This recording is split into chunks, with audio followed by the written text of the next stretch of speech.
नमो नमः। आज हम महाकवि भर्तृहरि के द्वारा विरचित नीति शतकम गीति काव्य के मूर्ख पद्धति का 15वां श्लोक पढ़ेंगे। प्रस्तुत श्लोक में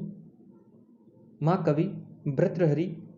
मूर्ख लोगों की संगति हमें कभी भी नहीं करनी चाहिए, इसी तथ्य को उल्लेखित कर इस श्लोक में बता रहे हैं कि चाहे मूर्ख व्यक्ति भगवान इंद्र के भवनों में भी रहें तो वहाँ पर भी हमें मूर्ख संगति नहीं करनी चाहिए। मूर्ख संगति किस तरह से मानव के जीवन में अनैतिकता को लाती है, मानव को किस तरह से अवनति के पथ पर अग्रसर करने में सहायक होती है, उसी का उल्लेख महाकवि भर्तृहरि ने उक्त श्लोक में किया है। मैं श्लोक का वाचन करता हूँ, तत्पश्चात हम इसके अर्थ को देखेंगे। मूर्ख लोगों की संगति का परित्याग करने का उपदेश देकर महाकवि भर्तृहरि क्या कह रहे हैं? वरम पर्वर्त दुर्गेषु भ्रांतं वनेचरेशः नः मूर्ख जन संपर्कः सुरेंद्र भवनेष्व अपि। क्या कह रहे महाकवि भर्तृहरि? मूर्ख संगति का परित्याग करने का उपदेश देकर वरम पर्वर्त दुर्गेषु भ्रांतं वनचरेशः नः मूर्ख जन संपर्कः सुरेंद्र भवनेष्व अपि। उक्त श्लोक का अन्वय इस तरह से होगा। वनेचरे सह पर्वत दुर्गेषु भ्रांतं वरम सुरेंद्र भवनेषु अपि मूर्ख जन संपर्क न वरम। क्या कह रहे हैं कि वनेचर सह, वनेचर यानी वन में रहने वाले, वन में निवास करने वाले, वनेचर यानी वनवासियों के साथ, सह पर्वत दुर्गेशु यानी वनवासियों के साथ, पर्वत दुर्गेशु यानी दुर्गम पर्वतों पर, भ्रांतम वरम यानी भ्रांतम का अर्थ घूमना यानी उनके साथ विचरण करना, वरम यानी श्रेष्ठ है, किंतु सुरेंद्र भवनेशु अपि, सुरेंद्र सुर प्लस इंद्र यानी इंद्र के संदर्भ में आया जो देवताओं के अधिपति हैं, कि सुरेंद्र भवनेशु किंतु इंद्र के भवनों में भी मूर्ख जन संपर्कम न वरम यानी मूर्ख की संगति श्रेष्ठ नहीं होती है। यानी महाकवि भर्तृहरि के कहने का तात्पर्य है कि अगर हमें वनेचर सह पर्वत दुर्गेशु भ्रांतम वरम यानी अगर हमें वनवासियों के साथ अगर दुर्गम पर्वतों में फिर भी रहना पड़े, विचरण करना पड़े, तो वह हमारे लिए श्रेष्ठ है, वह हमारे फलदायक है, वह हमारे लाभकारी होगा। किंतु सुरेंद्र भवनेशु अपि मूर्ख जन, किंतु अगर भगवान इंद्र के भवनों में भी अगर मूर्ख व्यक्तियों के साथ अगर हमें रहना पड़े तो हमें उसका परित्याग कर देना चाहिए। इंद्र के भवनों में भी अगर मुख्य व्यक्ति के साथ अगर हमें रहने की संगति है तो हमें वह संपर्क हमारे लिए श्रेष्ठकारी नहीं होता, इसीलिए हमें उसका परित्याग करना चाहिए। अगर वनवासियों के साथ रहना पड़े, दुर्गम पर्वतों में विचरण करना पड़े, अरण्य में रहना पड़े, तो हमें वहाँ रहना श्रेष्ठ होगा। किंतु इंद्र के भवनों में भी मूर्ख की संगति का संपर्क या मूर्ख की संगति कभी भी श्रेष्ठ नहीं होती है। यानी महाकवि भर्तृहरि मूर्ख संगति की निंदा करते हुए कह रहे हैं कि वनवासी व्यक्तियों के साथ गुफाओं में या दुर्गम पर्वत श्रेणियां हैं, पहाड़ों की चोटियां हैं आदि पर भी यदि हमें रहना पड़े तब भी वह हमारे लिए श्रेष्ठकारी है, क्योंकि वे वनवासी व्यक्ति कोमल प्रवृत्ति के होते हैं तथा वे हमें सम्मान देंगे तथा वे सरल एवं निश्चल स्वभाव के होंगे, वे हमारे साथ किसी प्रकार का कोई छल नहीं करेंगे। अतः ऐसे व्यक्ति विशेष के साथ कष्टपूर्ण दुर्गम पर्वतों पर रहना श्रेष्ठ है। परंतु इसके विपरीत किसी व्यक्ति विशेष को अगर विशेष परिस्थितियों में पूर्णतः या ऐश्वर से युक्त देवराज इंद्र के प्रसादों में भी यदि मूर्ख व्यक्ति के साथ रहना पड़े तो वह हमारे लिए श्रेष्ठकर नहीं होगा, क्योंकि मूर्खों की संगति करने से व्यक्ति की उन्नति नहीं हो सकती है, अपितु वह व्यक्ति को अवनति के मार्ग पर ही अग्रसर करने में सहायक होगा। साथ ही ऐश्वर्य संपन्न स्थानों पर भी मूर्ख कभी भी हमें सुख नहीं भोगने देगा, वह अपनी मूर्खता रूपी कार्यों के कारण हमें विपत्ति में ही डालेगा, इसीलिए हमें उससे निरंतर कष्ट ही होगा। इसीलिए महाकवि भर्तृहरि के कहने का तात्पर्य कि हमें हमेशा मूर्खों की संगति का परित्याग करना चाहिए, हमें मूर्खों की संपर्क भले वो कितना भी लाभकारी पथ पर क्यों न, ऐसे व्यक्ति विशेष का परित्याग हमें कर देना चाहिए। इस प्रकार उक्त श्लोक में महाकवि भर्तृहरि ने मूर्खों की संगति की अपेक्षा वनवासियों के साथ ससग्र उनके साथ रहना श्रेष्ठ है, पर मूर्खों की संगति करने का हमें अनैतिकता के मार्ग पर अग्रसर करेगा, इसीलिए उससे हमें दूर रहने का उपदेश देने का प्रयास किया है। एक बार पुनः श्लोक का वाचन करते हैं और अर्थ को पुनः देखते हैं। क्या कह रहे महाकवि भर्तृहरि मुख की निंदा करते हुए? वरम पर्वत पर्वतदुर्गेषु भ्रान्तं वनचरेशः नः मूर्खजनसम्पर्कः सुरेन्द्रभवनेषु अपि। वनेचरशः पर्वतदुर्गेषु भ्रांतम वरम, यानी वनवासियों के साथ, वन में निवास करने वाले व्यक्तियों के साथ पर्वत दुर्गेश यानी दुर्गम पर्वतों पर भ्रांतम वरम यानी उनके साथ विचरण करना श्रेष्ठ है। किंतु सुरेंद्र भवनेषु अपि, किंतु इंद्र के भवनों में भी मूर्ख जन संपर्क, मूर्खों की संगति का जो संपर्क है, मूर्खों की संगति कभी भी लाभदायक नहीं होती, उनका संपर्क श्रेष्ठ नहीं होता, अतः हमें उसका परित्याग कर देना चाहिए।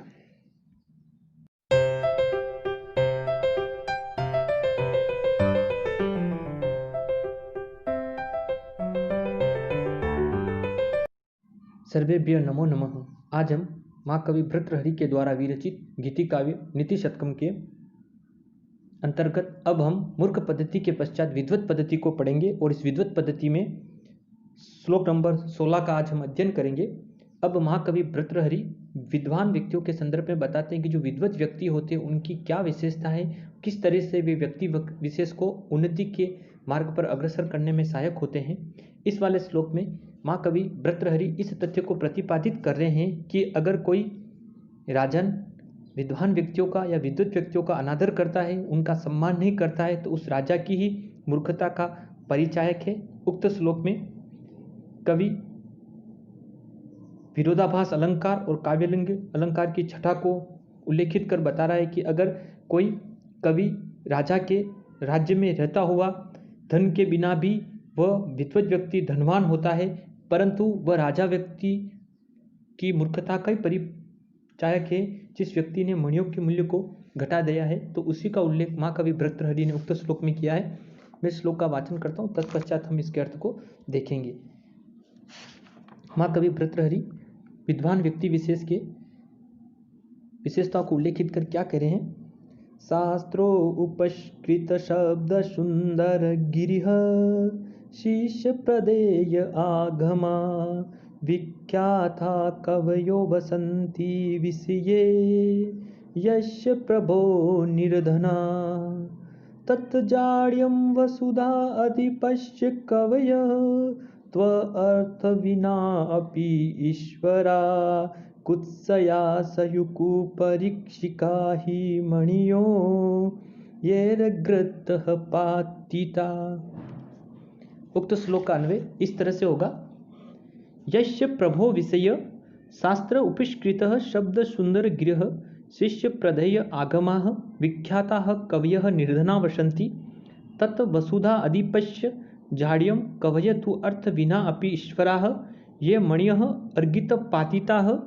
ते कुपरीक्षिका हि कुत्सया सयुः। उक्त श्लोक महाकवि भर्तृहरि ने शार्दूल विखड़ित छंद में निबद्ध किया है, जहाँ पर 12वें और 7वें वर्णों पर यति होती है। क्या कह रहे हैं महाकवि भर्तृहरि कि यश प्रभो विषये, यानी यश प्रभो, प्रभो का अर्थ होता है संपन्नशाली राजन व्यक्ति के संदर्भ में आया कि यश प्रभो विषय, यानी जिस राजा के राज्य में, यानी जिस भूपति के राज्य में, यानी जिस राजा के राज्य में शास्त्र उपस्कृत शब्द सुंदर गृह, शास्त्र यानी शास्त्रों से परिष्कृत, यानी शास्त्रों से सुशोभित या परिष्कृत परिमार्जित शब्द सुंदर गृह, शब्द सुंदर का तात्पर्य सुंदर वाणी को बोलने वाला, मधुर वचनों का अभिलाषी, मीठा वचन बोलने वाला, परिष्कृत सुंदर वाणी को बोलने वाला, और शिष्य प्रदेय आगमा, शिष्यों को प्रदेय आगम, आगम का तात्पर्य यहाँ पर जो हमारे चारों वेद हैं, ऋग्वेद, यजुर्वेद, सामवेद, अथर्ववेद के संदर्भ में, क्योंकि प्राचीन काल में विद्याएं जो 14 विद्याएं थी, जिसमें हमारे 4 वेद, 6 वेदांग, धर्मशास्त्र, हमारा अर्थशास्त्र, हमारा न्यायशास्त्र यही, और हमारा पुराण शास्त्र, यही 14 विद्याएं मानी जाती थी। और प्रमुख जो 4 विद्याएं थी ऋग्वेद, यजुर्वेद, सामवेद और अथर्ववेद के संदर्भ में कह रहे कि शास्त्र उपस्कृत और शिष्य प्रदेय आगमा, और शिष्यों को वेद आदि विद्या प्रदान करने वाले, विख्याता कवय निर्धना वसंती, यानी ऐसे सुशोभित, ऐसे विख्यात कवि क्या करते हैं, निर्धना वसंती, यानी ऐसे राजा के राज्य में अगर निर्धन होकर निवास करते हैं या रहते हैं। फिर कवि आगे बता रहा है कि तत् वसुधा अधिपश्य जाड्यम, तत् वसुधा, वसुधा अधिपश्य, वसुधा का तात्पर्य यहाँ पर धरती, और अधिपति यानी धरती का अधिपति, राजन के संदर्भ में आया कि यह उस प्रसिद्ध वसुधा अधिपति, यानी यह उस प्रसिद्ध राजा की ही जाड्यम यानी मूर्खता है कविय तो अर्थ बिना अपि ईश्वरा, यानी कवि तो क्या है, अर्थ बिना यानी धन के बिना भी क्या होते, ईश्वरा यानी ऐश्वर्यवान होता है। यानी अगर कोई कवि विशेष है, अगर उसके पास ये 14 ही विद्याएं जो विद्यमान होती है, भले उसके पास धन नहीं है लेकिन वह अपने ज्ञान रूपी विद्वत्ता के कारण वह विद्वान होता है, परंतु वह तो वैसे विद्वत है और उसके पास वो विद्या रूपी धन विपुल मात्रा में विद्यमान है। इस कारण से वो उस विद्या रूपी धन के कारण ही वे क्या होता है, ऐश्वर्य से युक्त होता है। परंतु ये मणिह अर्गत पातिता ते कुपरीक्षका ही कुत्सया सयुह। पर कवि कहना चाह रहा है कि हे मणिय अर्गता, यानी जिन्होंने मणियों के मूल्य को गिरा दिया है, ते कुपरीक्षिका यानी ऐसे कुपरीक्षित ही कुत्सया सयु, यानी ऐसे राजन व्यक्ति वस्तुतः निंदनीय है। यानी कवि के कहने का तात्पर्य है कि जो कविवर व्यक्ति होते हैं वे बिना धन के भी ऐश्वर्यवान होते, विद्या के कारण वे वैसे भी क्या होते, समाज में अपना उच्चतम स्थान प्राप्त कर लेते। परंतु जिस प्रकार से कोई जोहरी है और अगर वो मणियों के मूल्य का अगर उचित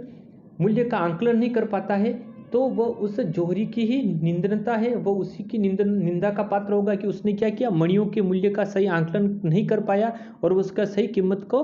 नहीं बना पाया। इसीलिए कवि यहाँ पर यही कहना चाह रहे हैं कि यश प्रभो विषयो, यानी जिस राजा के राज्य में शास्त्र उपिष्कृत शब्द सुंदर, यानी शास्त्रों से युक्त सभी प्रकार के साहित्य में निपुण और सुंदर गृह, शास्त्रों सुशोभित सुंदर भाषा को बोलने वाले, शिष्य प्रदय आगम और शिष्यों को आगम आदि की शिक्षा देने वाले, वेदों आदि की शिक्षा देने वाले विख्यात कवि, यानी ऐसे विख्यात कवि निर्धना वसंती, यानी अगर निर्धन होकर निवास करते हैं, यानी अगर किसी राजा के राज्य में सभी प्रकार के शास्त्रों से सुशोभित और शिष्यों को आगम आदि की शिक्षा देने वाले अगर कोई कवि निर्धन होकर निवास करते हैं तो तत्व वसुधा अधिपश्य, तो ये उस राजा की जाड़िम यानी मूर्खता है। कवि तो अर्थ बिना अपि ईश्वर, यानी कविवर तो क्या है, अर्थ के बिना भी, यानी उस धन रूपी धन के बिना भी ईश्वर यानी ऐश्वर्यवान होते, क्योंकि जो कविवर होते हैं, जो नीति संपन्न जो व्यक्ति विशेष है, उन व्यक्तियों के पास विद्या रूपी जो धन है वह सर्वप्रिय धन उनके पास विद्यमान है और सबसे उच्चतम धन माना जाता है, और उस विद्या रूपी बल के द्वारा वे व्यक्ति वैसे ही ऐश्वर्य को कृति को समाज में प्राप्त कर लेते हैं। परंतु कवि यहाँ कह रहे हैं आगे कि ये मणिया अर्गत पातिता, यानी जिन्होंने मणियों के मूल्य को गिरा दिया है, जिन्होंने उस जोहरी वो व्यक्ति वो राजा व्यक्ति विशेष निंदा का पात्र है, जिसने क्या क्या मणियों को मूल्य को गिरा दिया, वे उसके सही पारखी नहीं हुए, तो वस्तुतः वैसे व्यक्ति विशेष ही निंदनीय है। यानी माँ कवि भर्तृहरि कवि विशेष का आदर न करने वाले और उन राजन लोग जो व्यक्तियों को उचित सम्मान नहीं देते, कवियों को विद्वानों को उनके संदर्भ में कह रहे हैं कि जिन कवियों के पास शास्त्रों से सुशोभित, यानी जिन विद्वानों के पास, जिन विद्वत व्यक्तियों के पास शास्त्रों सुशोभित सुंदर भाषा है, जो व्याकरण साहित्य सम्मत मधुर वाणी को बोलते हैं और जो अपने शिष्यों को आगम आदि विद्याएं पढ़ाने वाले 14 विद्याओं का ज्ञान प्रदान करते और जिनकी ऐश्वर्य जिनकी ख्याति सर्वत्र फैली हुई है, ऐसे विद्वत विद्वान अगर किसी राजा के राज्य में निर्धन होकर रहते हैं तो ये राजा की ही मूर्खता कही जाएगी। इसमें कवियों का किंचित भी दोष नहीं है, क्योंकि कवि तो अर्थ रूपी धन के बिना भी आदरणीय पूजनीय, समाज में उनका उच्चतम स्थान प्राप्त होता है। कवियों का ज्ञान रूपी धन ही उनकी सबसे बड़ी महती संपत्ति है। फिर आगे कवि कह रहे हैं कि राजा यदि श्रेष्ठ कवियों विद्वानों का अन्वेषण कर राज्य आश्रय नहीं देता है तो वह राजा ही वस्तुतः दोषी का पात्र है, क्योंकि जिस प्रकार से कोई कुपरीक्षित पारखी या जोहरी मणियों को उनके मूल्य से गिरा दे, अर्थात वो मणियों का उचित मूल्य नहीं आके, तो इसमें मणियों का कोई दोष नहीं है, क्योंकि मणियाँ तो वैसे ही अपने उस मूल्य का पारखी करने में जो जोहरी है उसी का दोष है कि उसने मणियों का उचित मूल्य नहीं लगाया। वस्तुतः वह जोहरी ही निंदनीय है। यदि जोहरी में सही परख की दृष्टि होगी तो वह मणियों को उसके मूल्य से नहीं गिराता। इसी प्रकार विद्वान रूपी मणियों का उचित मूल्य न आंकने वाले राजा रूपी जोहरी ही निंदा का पात्र माना जाएगा। इस प्रकार से माँ कवि भर्तृहरि के कहने का तात्पर्य है कि हमें राजा का यह दायित्व है कि वह राजन लोग अपने सानिध्य में रहने वाले विद्वानों का अन्वेषण कर उन्हें उचित सम्मान और राज्य आश्रय आदि प्रदान करें। इस प्रकार माँ कवि भर्तृहरि ने उस उक्त श्लोक में विद्वत व्यक्तियों की प्रशंसा कर बताई है कि जो व्यक्ति 14 प्रकार की विद्याओं में निपुण है, सभी प्रकार के शास्त्रों में निपुण है और जो शिष्यों को आगम आदि की शिक्षा प्रदान करता है, ऐसे विद्वानों का राजन लोगों को उचित आदर सम्मान कर उन्हें निश्चित रूप से उच्चतम स्थान प्रदान करना चाहिए, क्योंकि विद्या रूपी धन अगर किसी व्यक्ति विशेष के पास है तो उस विद्या रूपी धन से वह ज्ञान को प्राप्त करने का जिज्ञासु राजा व्यक्ति होना चाहिए और उस विद्वान व्यक्ति के सानिध्य में रहने से उसके राज्य में निश्चित रूप से वह राज्य उन्नति के पथ पर अग्रसर होने में सहायक होगा। इसी तरह से वहाँ कवि भर्तृहरि इस तथ्य को बता रहे हैं कि विद्वानों का हमें हमेशा आदर और सम्मान करना चाहिए और उच्चतम स्थान प्रदान करना चाहिए।